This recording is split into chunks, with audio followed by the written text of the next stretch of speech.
Hi, welcome to my channel Zero to Genius in Commerce and Accountancy classes. நம்ம பார்க்குறது Day 4 revision objectives of business. So explain the characteristics of business. Characteristics என்னது features. So ஒரு business characteristics பார்த்தா first நம்ம production பண்ணுவோம். Procurement என்னன்னா நம்ம வந்து அந்த கூட்ஸ் எல்லாம் அக்யூமுலேட் பண்ணுறது ப்ரொக்யூர்மெண்ட் சொல்லுவோம். Sale transfer or exchange. So கூட்ஸை சேல் பண்ணுவோம், ட்ரான்ஸ்ஃபர் பண்ணுவோம், எக்ஸ்சேஞ்ச் பண்ணுவோம். எதுக்கு பர்சனல் கன்செப்ஷன் இருந்தால் அது வந்து பிஸ்னஸ் சொல்ல மாட்டாங்க. சப்போஸ் ஃபார் எக்ஸாம்பிள் ஒரு எக்ஸாம்பிள் கொடுத்துருப்பாங்கன்னா ஒரு டெய்லராக இருக்கேன் for example.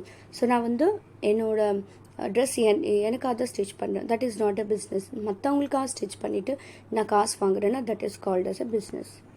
So dealing in goods and services. கூட்ஸும் நீங்கள் சேல் பண்ணலாம், சர்வீசஸும் பேஸ்ட் இருக்கலாம். கூட்ஸ் பார்த்தீங்கன்னா பென், ப்ரஷ், பேக் அதெல்லாம். ப்ரொடியூசர் கூட்ஸ்னால் பிளான்ட் அண்ட் மிஷினரி. சர்வீசஸ் பார்த்தீங்கன்னா gas, water, transportation, banking, insurance. Regularity of dealing the fourth point. Regularity of டீலிங்னு எப்பவுமே ரெகுலராக இருக்கணும். எப்போயாச்சும் ஒரு தடவை அப்படின்னு ஆன் ஆஃப் அப்படின்னு பண்ணக்கூடாது. எப்பயுமே உங்கள் பிஸ்னஸ் ரன் பண்ணிகிட்டே இருக்கணும். ஸோ அதுதான் வந்து ரெகுலாரிட்டி ஆஃப் டீலிங். எக்ஸாம்பிள் இங்கே கொடுத்தாங்க, ஸ்கூட்டர் இருக்குங்க. ஸ்கூட்டர் நான் யூஸ் பண்ணிட்டு நான் விற்றுட்டேன்.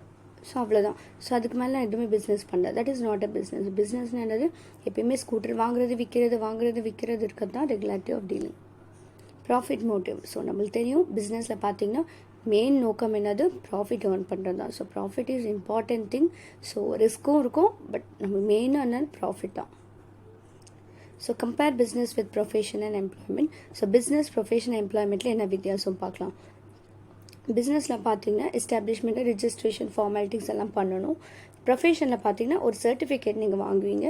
எம்ப்ளாய்மெண்ட் பார்த்தீங்கன்னா லெட்டர் ஆஃப் அப்பாயின்மெண்ட் வாங்குவீங்க. Nature of work, goods and services நீங்கள் ப்ரொவைட் பண்ணுவீங்க. இது பர்சனல் சர்வீசஸ். டாக்டர் பார்த்தீங்கன்னா அவங்க என்ன பண்ணுவாங்க, ட்ரீட்மெண்ட் பண்ணுவாங்க.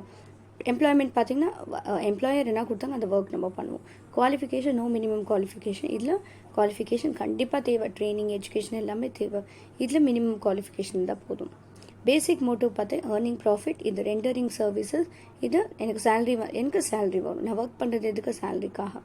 கேபிட்டல் இன்வெஸ்ட்மெண்ட் பார்த்தா இங்கே ஜாஸ்தி, இங்கே கம்மி. இங்கே கேபிட்டல் தேவையில்லை. ரிவார்ட்ஸ் பார்த்தீங்கன்னா அவங்களுக்கு என்ன வரும், பிஸ்னஸ்க்கு ப்ராஃபிட் வரும். இவங்களுக்கு ப்ரொஃபஷனல் ஃபீஸ், டாக்டர் ஃபீஸ்ன்னு சொல்ல மாட்டேன், it's a professional fees, salary and wages. Risk பார்த்தீங்கன்னா அன்சர்டனாக இருக்கும்.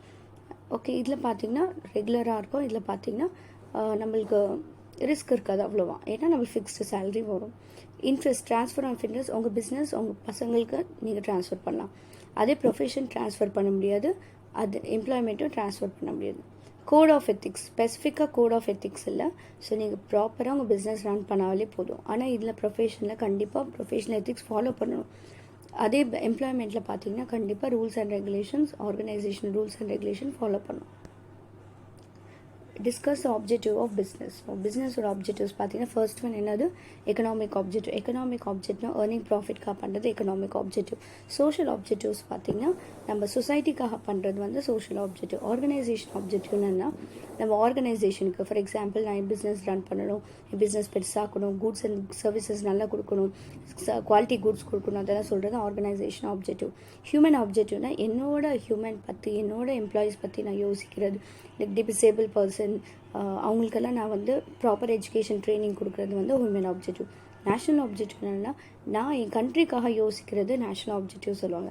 இதுமே என்னென்னாக்கா நேஷ்னல் கோல், ஆஸ்பிரேஷன். ஸோ நான் வந்து எம்ப்ளாய்மெண்ட் ஆப்பர்ச்சுனிட்டினா நான் கவர்மெண்ட் மேலே டிபெண்ட் ஆகலை. ஸோ நானே என்ன மக்களுக்கு வந்து எம்ப்ளாய்மெண்ட் ஆப்பர்ச்சுனிட்டி கொடுக்குறேன், குட் குவாலிட்டி ஆஃப் கூட்ஸ் கொடுக்குறேன், எப்பயுமே goods and services continue flow கொடுக்குறேன். இதெல்லாம் வந்து it's a part of and national objectives.